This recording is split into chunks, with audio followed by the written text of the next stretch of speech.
यही बताते रहूंगा, आपको गाइड करूंगा, रास्ता दूंगा, लेकिन आपका सोल्यूशन निकलने वाला नहीं है। क्योंकि पहले बीजेपी को देख लिया, अब किसको देख रहे हैं? अब किसको देख रहे हैं?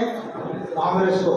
तो कांग्रेस भी जब जानबूझ के कर रही है तो आपको ये काम करना पड़ेगा, आपको चेंजेस की तरफ जाना पड़ेगा, अदरवाइज चेंज नहीं आएगा। और मैंने फिर पूरे ट्राइबल राइट्स को लेके 9 अगस्त को राष्ट्रपति मैडम को जो है मैंने डिटेल में 17 पॉइंट का एजेंडा लिख के दिया है। क्योंकि बीजेपी के लोग कहते हैं हमने आदिवासी को राष्ट्रपति बनाया, अच्छी बात है, बनाया, मैं कह रहा हूँ बहुत लेट बने हैं, लेकिन बने तो अच्छी बात है।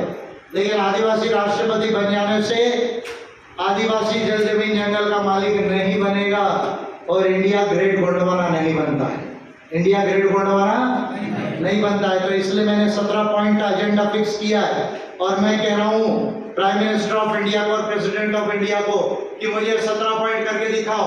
और मैं मान जाता हूँ कि यस, आप सही में आदिवासियों को लाइक करते हो और जो हमारी देश की सबसे बड़ी सभ्यता थी, सबसे प्राचीन सभ्यता है 50,000 साल से प्रकृति और मानवता के आधार पर, वो आप सही में उसको इंडिया में खड़ा करना चाहते हो, ये बात को मैं मान जाऊंगा। और यदि ये नहीं मानते हैं तो मैं इनको जब तक ये काम नहीं होता तब तक इस देश में छोड़ने वाला नहीं हूँ। जब तक ये काम नहीं होता है तब तक मैं इनको इस देश में छोड़ने वाला। छोड़ना चाहिए या नहीं छोड़ना चाहिए बताइए? छोड़ना चाहिए या नहीं छोड़ना चाहिए? ठीक है, और हमको यही बैठे रहना चाहिए, इनको छोड़ना नहीं चाहिए और हमको किधर बैठ के रहना चाहिए? चौराहे में, ठीक है ना। और इन्होंने कहाँ जाना चाहिए? पार्लियामेंट, संसद में। और ये सब काम बिगाड़ते रहेंगे और हम लोग क्या करते रहेंगे? चिल्लाते रहेंगे, ऐसे ही सभा सम्मेलन करते रहेंगे। या फिर चुनाव जीतते जाने का समय है, बताइए आप। हाँ, मेरी भाई बात हरदम ध्यान रखो। We have to become lawmakers, policy makers, wealth creators and well-being bringers. Mobile अगर हो तो साइलेंट कर दीजिए। We have to become lawmakers, policy makers, wealth creators and well-being bringers. यानी हमको कानून बनाने वाले बनना होगा, हमको नीति बनाने वाले बनना होगा, हमको संपत्ति का निर्माण कर सुख समृद्धि लाने वाले बनना होगा। क्या लाने वाले बनना होगा? सुख समृद्धि लाने वाले बनना होगा। तब जाके हमारी पूरी प्रॉब्लम सॉल्व होगी और इंडिया ये महान गोंडवाना बनेगा। और इंडिया क्या बनेगा? तो ये काम करने का समय छत्तीसगढ़ में आया है।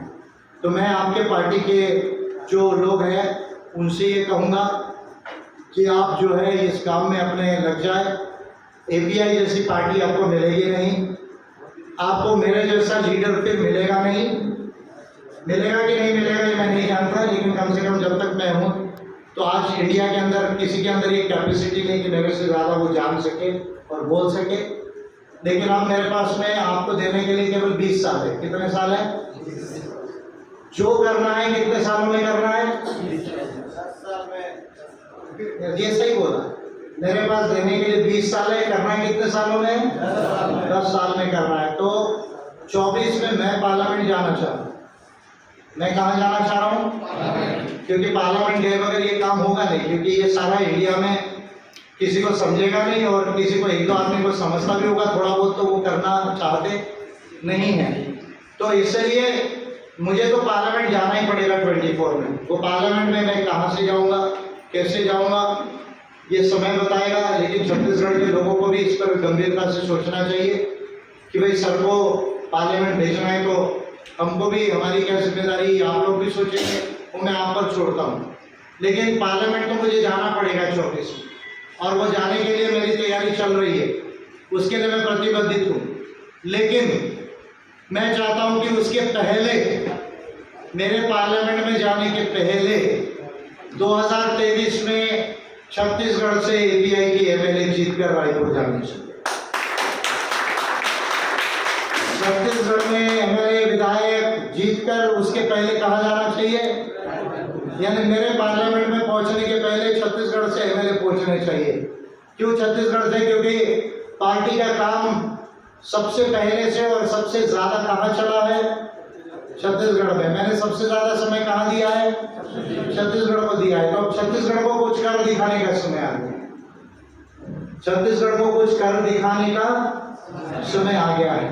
तो आप लोग इसकी तैयारी कीजिए और इस बात को अच्छे से समझिए कि एपीआई ये किसी जाति या धर्म की पार्टी नहीं है। इस बात को आप अच्छे से समझिए। एपीआई किसी जाति और धर्म की पार्टी नहीं है, ये ज्ञान विज्ञान और समाधान की पार्टी है। एपीआई या ज्ञान विज्ञान और समाधान की पार्टी है, ये मानवता की पार्टी है। किसकी पार्टी है? मानवता की पार्टी है।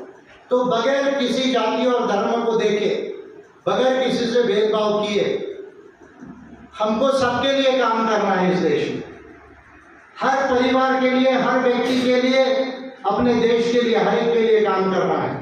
इंडिया को यदि हमारी गवर्नमेंट बनती है तो 10 से 15 साल में चाइना के बराबर लाना है। कहाँ लाना है? 10 से 15 साल में यदि हमारी गवर्नमेंट बनती है तो। और फिर उसके बाद 2050 के आगे अमेरिका को क्रॉस करना है। किसको क्रॉस करना है? 50 के बाद, उसके पहले नहीं। पहले 15 साल में किसकी बराबरी करना है? चाइना। और ये पॉसिबल है। मैं जो बोल रहा हूँ बिल्कुल स्लोगन नहीं है, ये जुमला नहीं है। इसका पूरा ट्रेनिंग में मैंने डेटा दिया है।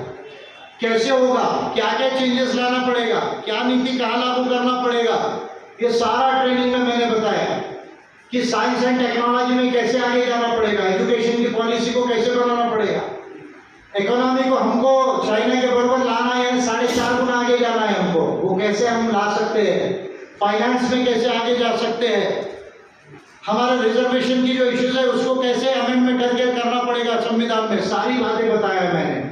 और क्या क्या अमेंडमेंट्स लाना पड़ेगा संविधान में, कौन से कानून बनाना पड़ेगा, कौन सी साइंस एंड टेक्नोलॉजी की और इकोनॉमिक्स और फिनेंस की बड़ी इंस्टीट्यूशंस बनाना पड़ेगा, ये तमाम बातें हमारी नीति में लिखी है। और मैंने 5 दिन के ट्रेनिंग में एक एक पॉइंट विद रेफरेंस पढ़ाया इन लोगों को। Yes, it is possible.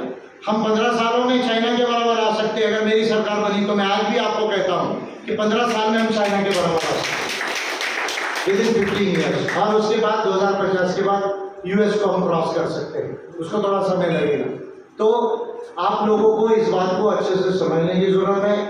कृपया पार्टी में जाति धर्म को मत लाइए, विचारधारा को मत लाइए। ये पार्टी एकमात्र ऐसी पार्टी है, भारत की तमाम पार्टियां जाति धर्म की बात करती है, धार्मिक संस्थाएं भी धर्म की बात करती है, सांस्कृतिक संस्थाएं भी धर्म और संस्कृति की बात करती है, और पॉलिटिकल पार्टी भी धर्म और जाति की बात करती है। जो चीज सृष्टि में है ही नहीं, कॉस्मोस में, नेचर में है ही नहीं, वो काल्पनिक चीजों को हम मान रहे हैं और इस पागलपन तक मान रहे हैं कि इंडिया का 90% समय उसी में जा रहा है, 90% समय और एनर्जी किस में जा रहा है? उसी चीज को मान रहे। इसलिए मैं आदिवासी सभ्यता को महान मानता हूँ। क्यों महान मानता हूँ? क्योंकि आदिवासी वो पहला इंसान है इस धरती पर जिसने इस बात को समझा कि प्रकृति है और मानवता है, ना धर्म है, ना जाति है, ना और कुछ है। अगर कुछ है तो केवल प्रकृति है और मानवता है। इसलिए आदिवासियों की सभ्यता को मैं इतना महान मानता हूँ। ये बात है, इसी का रीजन। इसलिए मैं जो धर्म वाले हूँ, मैं कोई भी धर्म उनके नाम नहीं लेना चाहता, चाहे आप ईश्वर को मानो या किसी महामानव को मानो, वो साइंस में प्रूव नहीं होती है बातें, तो इसलिए मैं उनको तवज्जो नहीं देता हूँ। आदिवासी ये पहला इंसान है जिसने नेचर को समझा और मानवता को समझा। और 70,000 साल पहले जब इंसान को अकल आई, होमो सेपियन, सभी का नोबेल प्राइज देखो, आप क्या कर रहे हो? हम पुतलों पर हाथ डाल रहे हो। और यूरोप अमेरिका में क्या कर रहे लोग? लैबोरेटरी में बैठ रहे रिसर्च कर रहे, इंस्टीट्यूशंस में बैठ रहे रिसर्च कर रहे, कंपनियों में जाके प्रोडक्शन कर रहे। क्या कहता है नोबेल प्राइज इस वक्त का?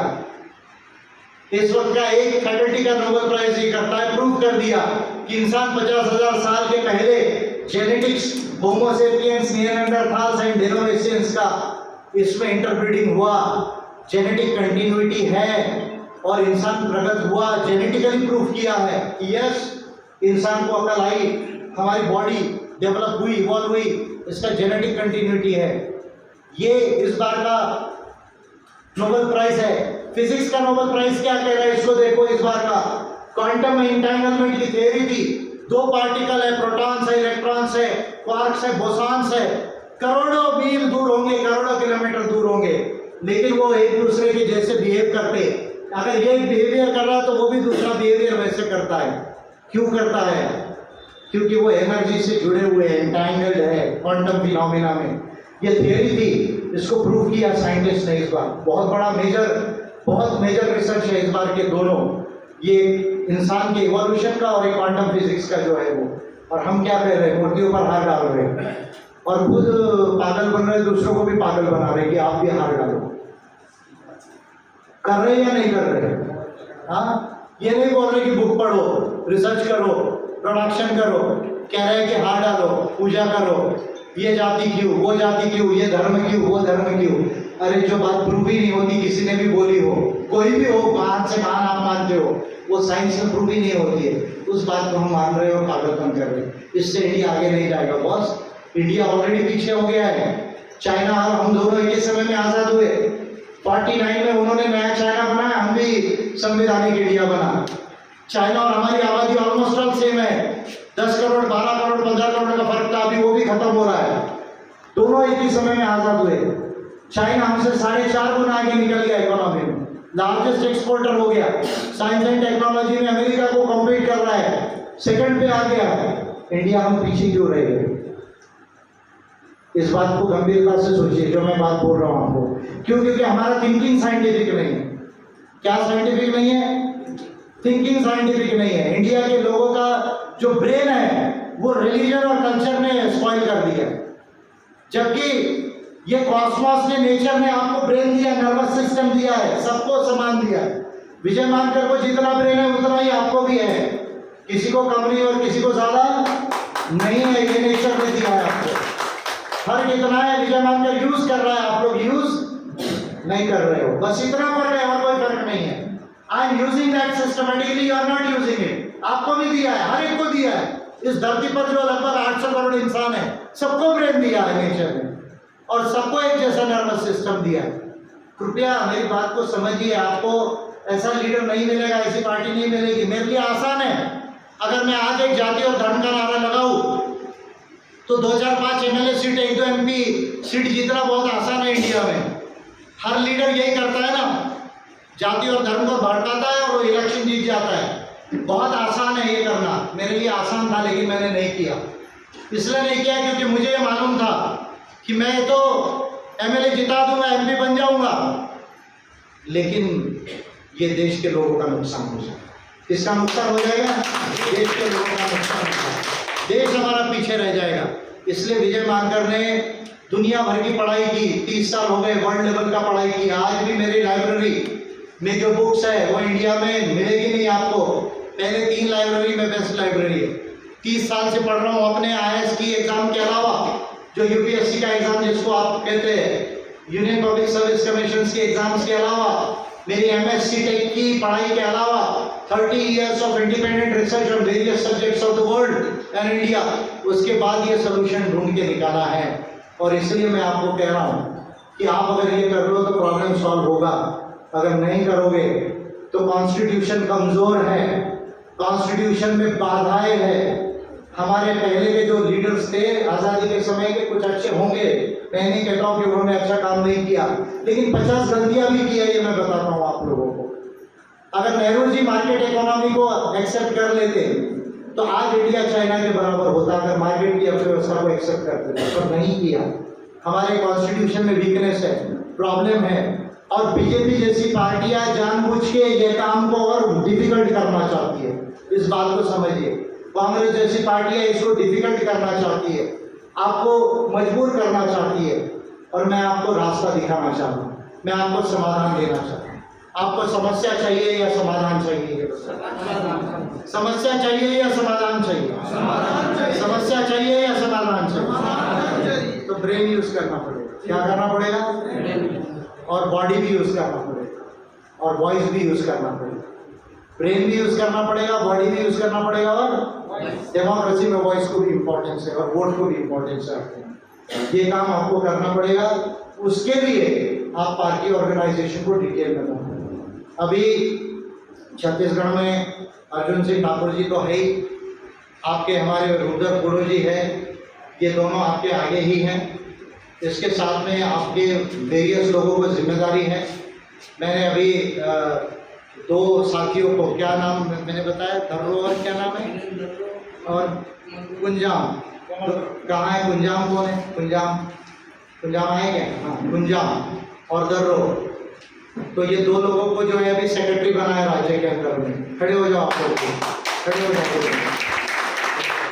कुंजाम और सेक्रेटरी जो दर्रो जो है, इनको मैंने राज्य में सेक्रेटरी बनाया अभी मैंने। आ जाओ आगे आ जाओ। तो आप भी ध्यान रखो, आपको भी ध्यान रखो। मैंने इससे बात कर ली है ऑलरेडी। आप ये करें, दोनों को मैंने स्टेट एग्जीक्यूटिव कमेटी में सेक्रेटरी बनाया है, ठीक है। तो ये नए साथी है, बाकी पुराने लोगों पर तो जिम्मेदारी है, वो सबको मालूम है। इनको पार्लियामेंट और जिलों की कैसे जिम्मेदारी देना असेंबली की, वो आप देख लीजिए, ठीक है। बैठ जाइए आप जो है वो। अब अगर किसी को और अच्छा काम करना है तो मैं भी यहाँ पर हूँ और शाम तक हूँ आप लोगों के साथ में, काफ़ी 2, 4, 5 घंटा हूँ। जरूरत पड़ती है तो रात को भी रुक जाऊँगा, कोई दिक्कत नहीं है। छत्तीसगढ़ तो मेरा घर ही है, आप मान लीजिए। घर है या नहीं ये बताइए, घर है या नहीं बताइए। मैं तो हरदम घर मानता हूँ इसको। मैं इसलिए घर मानता हूँ क्योंकि छत्तीसगढ़ के लोगों ने जितना प्यार मुझे दिया और जितना साथ दिया इंडिया में, उतना और किसी ने नहीं दिया। आप दे रहे हैं दूसरे स्टेट के लोग, लेकिन सबसे पहले इस पार्टी को, इस मूवमेंट को और लीडर को, किसको? लीडर को। देखिए, मेरे जैसे लीडर को समझना ना थोड़ा आसान नहीं होता है, डिफिकल्ट होता है। क्या होता है? डिफिकल्ट। क्योंकि मैं जो बोलता हूँ इंडिया में मालूम ही नहीं किसी को ज़्यादा। तो आपको भी पता है, कभी कभी लगता होगा यार सर क्यों बोल दिया, कैसे बोल दिया, होता होगा कभी कभी। तो लेकिन लीडर को आपने उसके बावजूद बहुत साथ दिया, बहुत प्यार दिया, इसलिए मैं छत्तीसगढ़ को अपना घर मानता हूँ। आप लोगों को बहुत प्यार करता हूँ। आप लोगों के लिए मेरे जीवन में सबसे बड़ा काम मैं पूरे देश के लिए करूँगा, लेकिन मेरी ये तमन्ना है कि सबसे अच्छा काम छत्तीसगढ़ के लिए हो मेरे यहाँ से। किसके लिए हो? छत्तीसगढ़ के लिए हो, छत्तीसगढ़ के लिए हो। ये मेरी हरदम तमन्ना रही है और मैं ये आपको बोल के नहीं दिखा रहा हूँ। ये कोई पॉलिटिकल स्टेटमेंट नहीं है, वैसे भी मैं पॉलिटिकल स्टेटमेंट कम ही देता हूँ, है ना, लोगों को गुमराह नहीं करता ज़्यादा मैं तो। लेकिन ये मेरी हरदम दिली तमन्ना रही है, आज से नहीं, बहुत पहले से रही है। लेकिन अब ये करने का समय है। क्या हो गया है? करने का समय। सीएम बनाना पड़ेगा। क्या बनाना पड़ेगा? क्या बनाना पड़ेगा? सीएम बनाना पड़ेगा। कहाँ पर? आदिवासी। किसका बनाना पड़ेगा? और ओबीसी भी रहेंगे, शेड्यूल कास्ट भी रहेंगी, माइनॉरिटीज भी रहेंगे, जनरल वालों को भी रखेंगे 2 लोग, एरियल एंटीना को थोड़ा तो, ठीक है, समझ जाओ, बरोबर है ना? समझने वालों को इशारा बुलवाओ मत मेरे से, ठीक है। तो जनरल वाले भी रहेंगे, किसान रहेंगी, महिलाएं रहेंगी, युवा रहेंगे, सबको, सबके लिए, पूरे छत्तीसगढ़ के लिए। लेकिन ट्राइब को छत्तीसगढ़ में एपीआई से, किससे? सीएम बनाना पड़ेगा। क्या बनाना पड़ेगा? सीएम। और अब उसमें ज्यादा समय नहीं लगाना, इसमें ज्यादा समय नहीं लगाना। तो इसलिए अब मैं आता हूँ, आते बहुत अच्छी बात है, लेकिन जब मैं चले जाता हूँ तब आप लोग साइलेंट अगर बैठ जाए तो फिर ये काम होने वाला। अब ये झंडा और दुपट्टा डाउन नहीं होना चाहिए छत्तीसगढ़ में। झंडा और दुपट्टा डाउन नहीं होना चाहिए। ये पार्टी हरदम दिखना चाहिए पब्लिक में, डेली पब्लिक के लिए काम कर रहे हैं, डेली कोई ना कोई जन आंदोलन हो रहा है, समझ रहे हैं, डेली कोई ना कोई छोटा बड़ा पिटीशन दिया जा रहा है, ये और डेली इस नीति को कॉस्मो ह्यूमैनिज्म की समझाई जा रही है। अभी हमने स्लोगन दिया है, लोगों की उन्नति होगी, नीति कॉस्मो ह्यूमैनिज्म की। क्या स्लोगन दिया है? लोगों की उन्नति होगी, लोगों की उन्नति होगी, नीति कॉस्मो ह्यूमनिज्म की होगी। बोलिए, लोगों की उन्नति होगी, नीति कॉस्मो ह्यूमनिज्म। बोलिए, लोगों की उन्नति होगी, एक साथ, लोगों की उन्नति होगी, छत्तीसगढ़ की उन्नति होगी, छत्तीसगढ़ की उन्नति होगी, नीति होगी, नीति कॉस्मो ह्यूमैनिज्म की होगी, देश की उन्नति होगी, नीति कॉस्मो ह्यूमैनिज्म की होगी, नीति कॉस्मो ह्यूमैनिज्म की होगी। तो कॉस्मो ह्यूमैनिज्म यानी ज्ञान, विज्ञान और समाधान, विज्ञान और मानवता, इसको समझिए। अनेक नियम और अनेक समाधान, इसके आधार पर ये सोल्यूशन लाना है। जहाँ जो लॉ है वो इम्प्लीमेंट करना है, लॉ नहीं है तो वो बनाना है। एक सोल्यूशन नहीं, कई सोल्यूशन से समाधान लाना है। इसके लिए पार्टी में जो जो लोग अब अच्छा करना चाहते हैं, और भी मैं यहाँ हूँ, मेरा गाइडेंस समाप्त अभी माइक पर हुआ है, लेकिन आपसे 1 to 1 मैं बात करना चाहता हूँ। आप लोग कोई जिम्मेदारी लेना चाहते, कुछ और बात करना चाहते, कुछ और पूछना चाहते, तो आप मुझे फ्रीली पूछिए। फिर मैं वाइंड अप कर रहा हूँ अपनी बातों को। छत्तीसगढ़ में जो ये आरक्षण की समस्या निर्माण हुई, 50% से ऊपर जो आरक्षण था उसको कम कर दिया है। इसका समाधान बड़ा सीधा है। इसका समाधान सुप्रीम कोर्ट के ही गाइडलाइंस के अनुसार कि आपको एक बड़ा सर्वे करना पड़ेगा, डेटा इकट्ठा करना पड़ेगा, जो प्रॉपर क्लियर डेटा हो, जिसको सुप्रीम कोर्ट मेजर कर सके और क्वान्टिफाइबल डेटा हो। दूसरा, 1994 का जो आरक्षण का कानून है छत्तीसगढ़ का, उसको अमेंड करना पड़ेगा। और तीसरा, उस अमेंडेड कानून को 9वीं अनुसूची में समाविष्ट करने के लिए सेंट्रल गवर्नमेंट को भेजना पड़ेगा। ये काम आपको छत्तीसगढ़ में करना पड़ेगा। इसके लिए कांग्रेस की गवर्नमेंट को हमको होश में लाना है, उसको हमें मजबूर करना है डेमोक्रेटिक तरीके से। उसके लिए आपको जन आंदोलन परसों से ही शुरू कर देना है। कोई शेड्यूल डेट मत दीजिए, पूरे राज्य में एक साथ हो, ये भी ज़रूरी नहीं है। अपने अपने जिलों में भी करेंगे तो चलेगा। बैनर आपका बना लीजिए। मैंने बैनर का सैंपल भेजा है, उसमें मैटर लिख लीजिए क्लियर, वो मैं बता देता हूँ। और बस वो फॉर्मेट में बनाते चलिए। और झंडा हो एपीआई का, दुपट्टा हो, स्लोगन लगाइए। कोई पुलिस परमिशन लेने की भी जरूरत नहीं अगर आप कानून नहीं तोड़ रहे तो। ऐसा चौक देखिए जहाँ कोई ट्रैफिक जाम ना हो, कुछ ना हो, साइड में खड़े रहकर भी आप अपनी बात बोल सकते हो। पुलिस परमिशन लेने की बड़ी जनसभा है तो फिर लीजिए, कोई दिक्कत नहीं है। तो कानून को मत तोड़िए, लेकिन ज़्यादा लेट मत कीजिए, इस जन आंदोलन को शुरू कीजिए। दूसरा, पैसा जो नियम है वो पूरी तरह से इनइफेक्टिव बना लिया, जिसका कोई यूज़ नहीं होगा। आदिवासियों के लिए कोई बहुत बड़ा उपयोग ये पैसा नियम का नहीं होगा।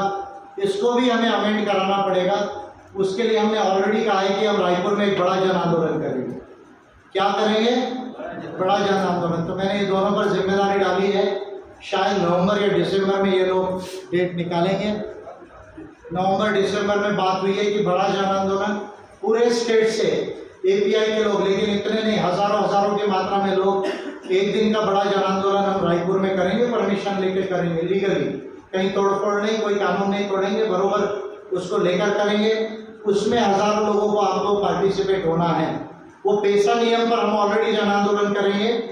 जरूरत है तो उसी को हम रिजर्वेशन को भी दूसरा सब्जेक्ट उसमें ले सकते हैं। और भी कोई सब्जेक्ट छोटा मोटा हम तो लेंगे, पर ज़्यादा नहीं, 1-2 विषयों पर करें तो मैसेज अच्छा जाता है। और तीसरी बात मैंने आपको बताया कि सीएम बनाने का समय है। कौन सा समय बना गया है?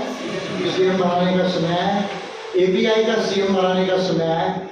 और इसीलिए आप लोग इस कवायद में लग जाइए, समय वेस्ट मत कीजिए और छत्तीसगढ़ में कुछ अच्छा करके बताइए। मैं आप लोगों के साथ हूँ और पार्लियामेंट तो मैं जा ही रहा हूँ। ये पिटीशन को ज़्यादा से ज़्यादा दिखा सकते लोगों को। राष्ट्रपति मैडम को मैंने 9 अगस्त को इंडिजिनियस राइट्स का एजेंडा फिक्स कर दिया है। एक ही पिटीशन में सारी बातें लिख दी है। ये आप बता सकते, समझा सकते हैं। और पार्टी की बाकी जो नीतियाँ हैं, ऑलरेडी ये P2A2 का नया वर्षन आया है, इसको पढ़िए और इसके आधार पे अच्छे से समझाइए। और मुझे उम्मीद है कि आप लोग अच्छा काम करेंगे और हमको छत्तीसगढ़ में सक्सेस मिलेगा। बहुत जल्द फिर मैं अब ये जन आंदोलन और बड़ी सभाओं के लिए फिर छत्तीसगढ़ में बहुत जल्द वापस आऊँगा। मेरा गाइडेंस मैं यहीं पर समाप्त करता हूँ। अब पार्लियामेंट जाने का समय हो रहा है, असेंबली में जाने का समय हो रहा है और ये नीतियों से महान गुणवाना बनाने का समय आ रहा है। इंडिया को वैज्ञानिक, विकसित एवं मानवतावादी इंडिया बनाने का समय आया है। वैज्ञानिक, विकसित और मानवतावादी इंडिया बनाने का समय आया है। उस काम के लिए आप अपनी कमर कस लीजिए और इस छत्तीसगढ़ में कुछ ऐसा करके दिखाइए कि लोग कहेंगे नहीं यार, यूपी वाले नहीं, बिहार वाले नहीं, अगर राजनीति सीखना है तो छत्तीसगढ़ वालों से सीखो। राजनीति सीखना है तो छत्तीसगढ़ वालों से सीखो। नीतियों की राजनीति छत्तीसगढ़ वालों से सीखो। ऐसा देश के लोग बोले, ऐसा काम आप करके दिखाएं, ऐसी अपेक्षा करते हुए अपनी बात को यहीं समाप्त करता हूँ। जोहार, जोहार, जय सेवा, जय गुणवाना। जोहार, जय सेवा, जय गुणवाना, जय विज्ञान, जय इंसान, जय मानवाधिकार।